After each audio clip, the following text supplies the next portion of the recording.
నమస్తే welcome to Suman TV నేను మీ anchor సిరి. బేసిక్గా చాలా వరకు మనం చూస్తూ ఉంటాం రిలేషన్షిప్లో గొడవలు అనేవి జరుగుతూ ఉంటాయి, అవి కామన్ అని చెప్తూ ఉంటారు. కానీ ఆ మూమెంట్లో మనం ఏ విధంగా సాల్వ్ చేయాలి అంటే సార్ట్ అవుట్లో కూడా రకరకాల మార్గాలు అయితే ఉంటాయి. వాటి గురించి ఇన్ డీటెయిల్డ్గా ఈ రోజు మనకి రచిత గారు healthy life coach motivational speaker ఉన్నారు.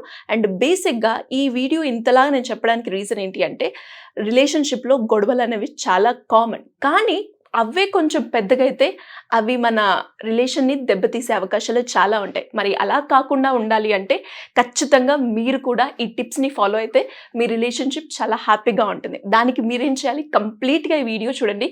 ఏదో ఒక సిచ్యువేషన్లో మీరు కూడా కనెక్ట్ అవుతూ ఉంటారు. నమస్కారం రచిత గారు. నమస్తే సిరి. సో మరి రిలేషన్షిప్లో గొడవలు అనేవి కామన్, కానీ ఆ గొడవలు జరిగినప్పుడు ఎలా కమ్యూనికేట్ చేయాలి అన్నది మాత్రం ప్రతి ఒక్కరికి కూడా, అంటే టెక్స్ట్ రూపకంగా చేయాలా, లేదంటే డైరెక్ట్గా కాల్ మాట్లాడాలా, లేదంటే వాళ్ళిద్దరూ కలిసి కూర్చొని ఒక దగ్గర మాట్లాడాలా, ఇలా రకరకాల మార్గాలు అయితే ఉంటాయి. ఏ మార్గంని యూజ్ చేసుకొని కనుక మనం కమ్యూనికేట్ చేస్తే ప్రాబ్లం ఈజీగా సాల్వ్ అవుతుంది అంటారు? అంటే అసలు ఎంత బాగా అంటే ఒక పెద్ద సుమన్ టీవీ వీడియోస్ స్టార్ట్ చేసి చూడటం మొదలు పెడితే అంటే వాళ్ళు ఖచ్చితంగా థంబ్నెయిల్స్ చూసినప్పుడు కొంతమంది ముందే అసెస్ చేసేసుకుంటారు, ఏముందిలే అని. కానీ లోపల కంటెంట్ ఇచ్చేటప్పుడు నేను చాలా కాన్ఫిడెన్స్గా చెప్తున్నా అనుకోకండి, మాకు తెలుసులే అని. కానీ ఖచ్చితంగా చూడండి, ఎందుకంటే మనకు తెలియకుండా మనం ఇదే మిస్టేక్స్ చేసి మన రిలేషన్ని ఏమంటారు క్రాక్ వచ్చేటట్టు చేసుకుంటున్నామేమో. ఆ క్రాక్ వచ్చిన దాన్ని ఇప్పుడు చెప్పే తప్పు మీరు అన్నట్టు మెసేజ్ చేస్తే రిలేషన్షిప్లో గొడవలైనప్పుడు బెటరా ఏంటి అని అడిగారు. సో నేను చెప్పబోయే సొల్యూషన్స్ మీకు అతుక్కుపోవడానికే, కానీ మీరు చేసే పని ఏదైతే ఒకవేళ మెసేజింగ్ ఎట్లా ఉంటే కనుక రిలేషన్స్ పూర్తిగా నాశనం అయిపోయి ఆ రిలేషన్ సర్వనాశనం అయిపోవడానికి మొదలైతే అవుతుంది. ఈ మెసేజెస్ వల్ల నేను before going to that topic అంటే messages hi hello cheesy lines వేస్తూ రాంగ్ సెన్స్తో కూడా కనెక్ట్ అవ్వడం అయితే జరుగుతుంది, ఇది మెసేజ్లో చెప్పేవి నమ్మి.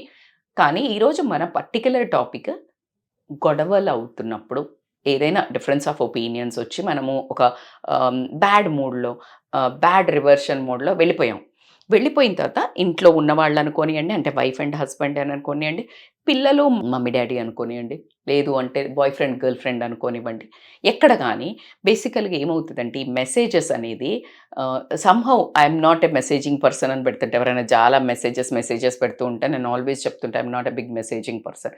ఎందుకంటే నువ్వు ఏం కమ్యూనికేట్ అవ్వాలి అనుకున్నావో అది నీ వాయిస్లో కమ్యూట్ అవుతుంది. లేదా వాయిస్ కమ్యూట్ కాలేదు అంటే నీ లైఫ్ నీ రిలేషన్ మ్యూట్ అయిపోతుంది. What you are going to tell. ఇప్పుడు గొడవ అవుతోంది వెళితే ఏదో ఒక మెసేజ్ అంటే లైక్ కనెక్ట్. ఇప్పుడు నువ్వు అన్నది నువ్వు ఎక్స్ప్రెస్ చెయ్యాలి. ఏ రోజు నువ్వు నన్ను కేర్ చేసావు, never you cared for me అని పెట్టావు వైఫ్ అండ్ హస్బెండ్లో ఎవరైనా.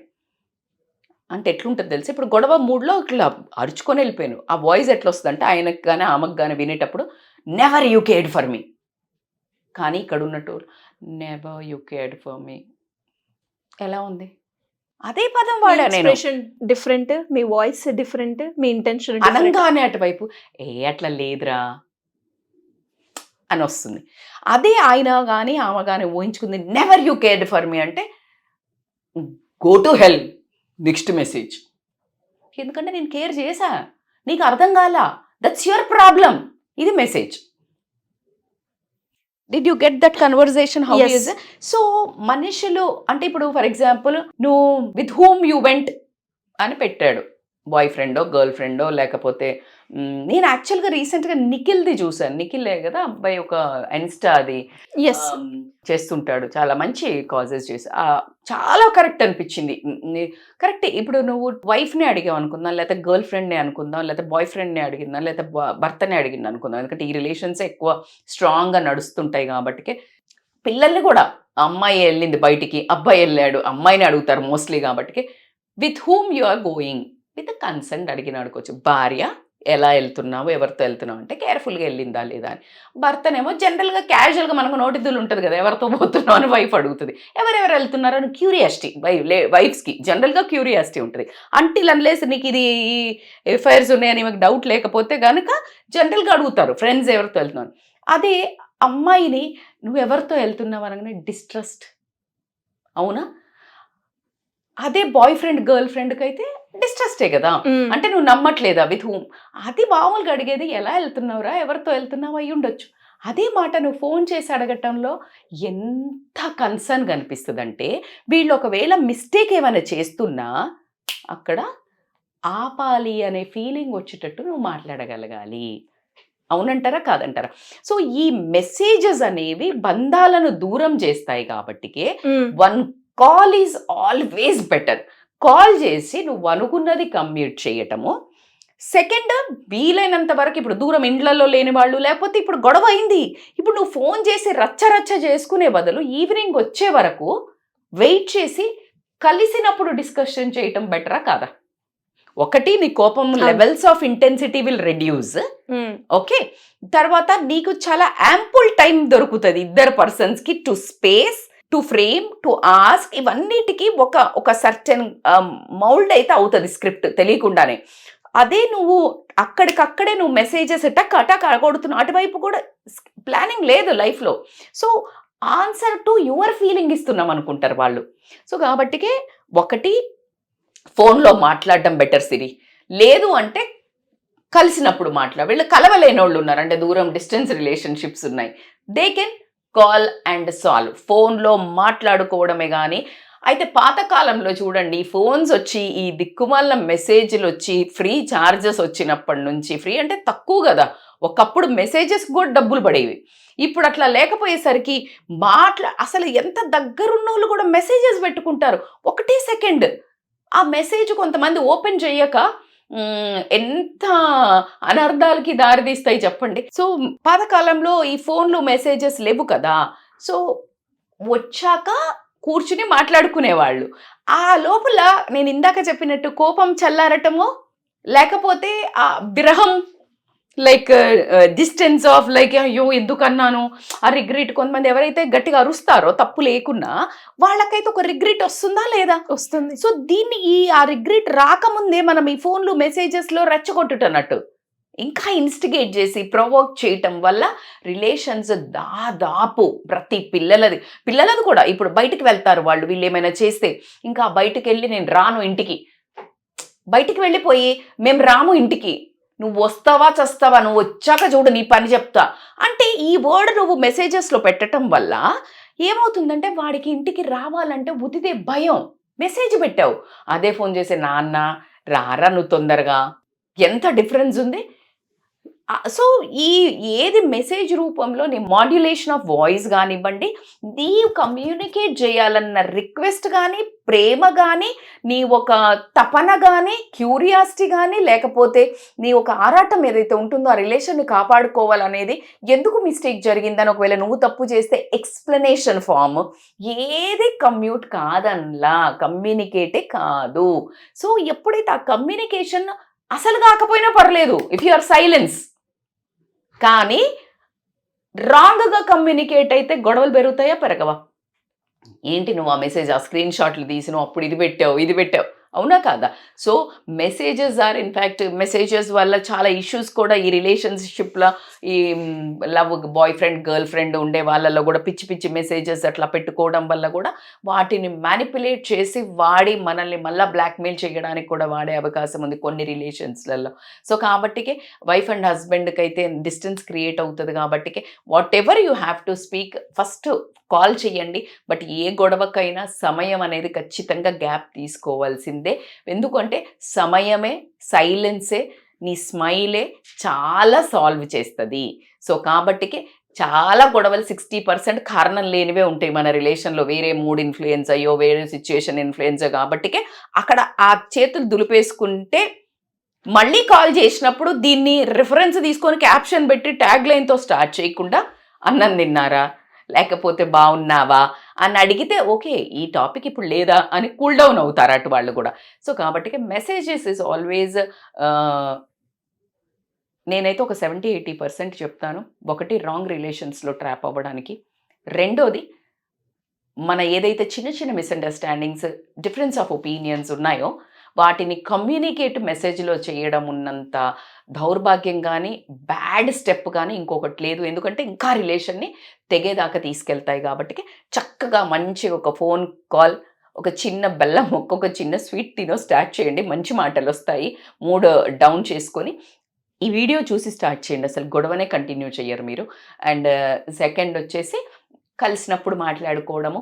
ఇంకా మీరు ఫస్ట్ స్టార్ట్ చేయడానికి కోపంలో అడిగి ఉన్నాను అంటే కనుక మూడ్ సెట్ చేయండి. అంటే ఒక మంచి ప్లెజెంట్ మూడు, ప్లెజెంట్ మ్యూజిక్, మీరు కూడా మూడ్ డౌన్ అవుతుంది కాబట్టి అప్పుడు గొడవ కారణాలు చాలా తక్కువ అవ్వడానికి ఛాన్స్ ఉన్నాయి. తప్పనిసరిగా గొడవ పెట్టుకోవాల్సిన అవసరం ఉన్నప్పుడు కూడా మూడ్ సెట్ చేసుకుంటే దాన్ని బట్టి అది సాఫ్ట్గా వెళ్తుంది ఆ గొడవ, అగ్రెసివ్గా వెళ్ళదు అని మాత్రం చెప్తాను నేను. సో ఎలా అయితే గొడవలు పెట్టుకున్నప్పుడు మెసేజ్లలో కంటే వాయిస్ తోటే ఎక్కువ పెరుగుతుంది. అంటే మాట మాట మాట మాట అనుకోవడం వల్ల. సో కాబట్టికి నువ్వు మెసేజ్లో నీ భావం అర్థం కాదు, నీ భాష ఏదైతే నువ్వు చెప్పాలనుకున్నావో ఆ పదాలు సరిపోవు. నీకు ఇంగ్లీష్లోనో తెలుగులో పదాలు షార్ట్ అవుతాయి. ఆ పదాలు సరిగా లేకపోవడం వల్ల ఎంపతి అంటే ఆ మనిషికి క్రియేట్ కాదు. ఏ పరిస్థితిలో అలా అనవలసి వచ్చింది, ఎందుకు నేను ఇలా బిహేవ్ చేశాను, దానికి ఒక బ్యాక్ ఎండ్ స్టోరీ ఉంటుంది, ఒక బ్యాక్ సిచ్యుయేషన్ ఉంటుంది. ఆ సిచ్యుయేషన్ అన్నీ నువ్వు చెయ్యాలంటే పెద్ద స్క్రిప్ట్ రాయాలి. అంత ఉండదు కాబట్టికి నువ్వు ఇదంతా లోపల నమరేసుకొని బయటికి మాత్రం ఐ హేట్ యూ అని పెట్టావు. ఆ రీజన్ ఏంటి అనేది నీకు వ్యాలిడ్ ఉంటుంది. కానీ అటువైపు చూసినప్పుడు ఐ హేట్ యూ అంటే what the hell, so go to హెల్, లేకపోతే ఐ టు హేట్ యూ అని పెట్టాడు. అది నిన్ను ఇంకా అసలు నువ్వు అన్నది వేరే రకంగా ఇంకొక టాంట్ కదా. ఇంకా నువ్వు ఐ హేట్ యూ అన్నదంటే అంటే కదా క్లోజ్ చేస్తున్నావు డిస్కషన్. సో కాబట్టికి మెసేజ్లలో నీ ఒక బాధకి, నీ ఒక భావానికి అసలు ఆ పదాలు సరిపోవు. సో కాబట్టికి ఆ తంత్రం ఏదైతే యంత్రం అది ఉందో మన ఫోను, ఒక యాంత్రికంగా రిలేషన్స్ కావు మనం రోబోస్ కాదు, మెకానికల్ కాదు. నువ్వు దాని త్రూగా నీ మెసేజ్ను పంపించడానికి నీ భావాలను చేర్చలేదు. పాజిటివ్ భావాలను బ్రహ్మాండంగా చేరుస్తుంది. కానీ నా ఒక రిక్వెస్ట్ ఏంటంటే ఖచ్చితంగా వీలైనంత వరకు మీ పాజిటివ్ హ్యాపీనెస్ కానివ్వండి, అంటిల్ అన్లెస్ ఏదైనా మంచిగా ఉంటే తప్పించి తప్పనిసరిగా ఏదైనా ప్రొఫెషనలిజం ఉండి అవి మెసేజెస్ రూపం ఓకే, బికాజ్ అక్కడ కట్ చేయాలి అని అనుకున్నప్పుడే. కానీ లేకపోతే ఒక్క నిమిషం తల్లిదండ్రులకు కూడా హాయ్ హౌ ఆర్ యూ ఇట్లా పెట్టి తిన్నావా అనే కంటే ఒకటే నిమిషం ఫోన్ చేసి తిన్నవారా ఎలా ఉంది. So this all important is compulsory మెసేజ్కి మాట్లాడుకున్న దానికి, కలిసి మాట్లాడుకున్న దానికి ఉన్న వాల్యూ మెసేజ్కి 0% కూడా ఉండదు అని మాత్రం ఖచ్చితంగా నేను అంటే లైక్ స్ట్రాంగ్గా మాత్రం చెప్పగలుగుతాను, బిలీవ్ కూడా చేస్తాను. సో మేడం, ఇలా ఎవరికైనా కూడా రిలేషన్షిప్ పరంగా ఎలాంటి ఇష్యూస్ ఉన్నా, ఫ్యామిలీ పరంగా కూడా ఇష్యూస్ ఉంటే వాళ్ళు మీ గైడెన్స్ కావాలి అనుకుంటే ఏ విధంగా మిమ్మల్ని అప్రోచ్ అయ్యే ఛాన్స్ ఉందంటారు?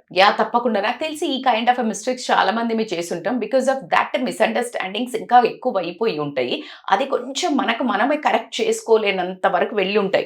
మనమే ఇంకా వెళ్ళి మనిషిని ఆపి చెప్పలేము. కొన్నిసార్లు ఈగోలు అడ్డొస్తాయి, లేకపోతే ఏదో అడ్డొస్తుంది. So always counselling helps. ఎందుకంటే వీళ్ళ మనసులో ఉన్నది మనకి పూర్తిగా చెప్పగలుగుతారు, వీళ్ళ మనసులో ఉన్నది పూర్తిగా చెప్పగలుగుతారు. కాబట్టి ఎవరిది ఏంటి అని మనము మనసులో పెట్టుకొని దాన్ని ఎవరికి ఏమేమి ఎక్స్చేంజ్ చేయాలో చేయడానికి ఒక థర్డ్ పర్సన్, ఒకప్పుడు మనకి ఉమ్మడి కుటుంబాలు ఉండేవి, ఇప్పుడు లేకపోవడం వల్ల వేరే వాళ్ళు పెద్దవాళ్ళు ఏ కుటుంబంలో కూడా మనకు అంత టైం ఇచ్చి మన జీవితంలో ఉన్న సమస్యలను విని కానీ కరెక్ట్ చేయడం కానీ చేద్దామన్నా వినే అవసరం వీళ్ళకి కూడా లేదు. కాబట్టి ఖచ్చితంగా ఈ లైఫ్ కోచెస్ కానీ కౌన్సిలర్స్ కానీ ఇంత పుట్టలుగా పెరగడానికి రీజన్ అదే. కాబట్టి they can call us and scrolling number. ఖచ్చితంగా వాళ్ళ ఒక రిలేషన్ కుదుటపడేటట్టు, హ్యాపీగా పీస్ఫుల్గా ముందుకు వెళ్ళేటట్టు ఖచ్చితంగా మన ప్రయత్నం ఉంటుంది. Thank you madam, thank you so much. Thank you so much.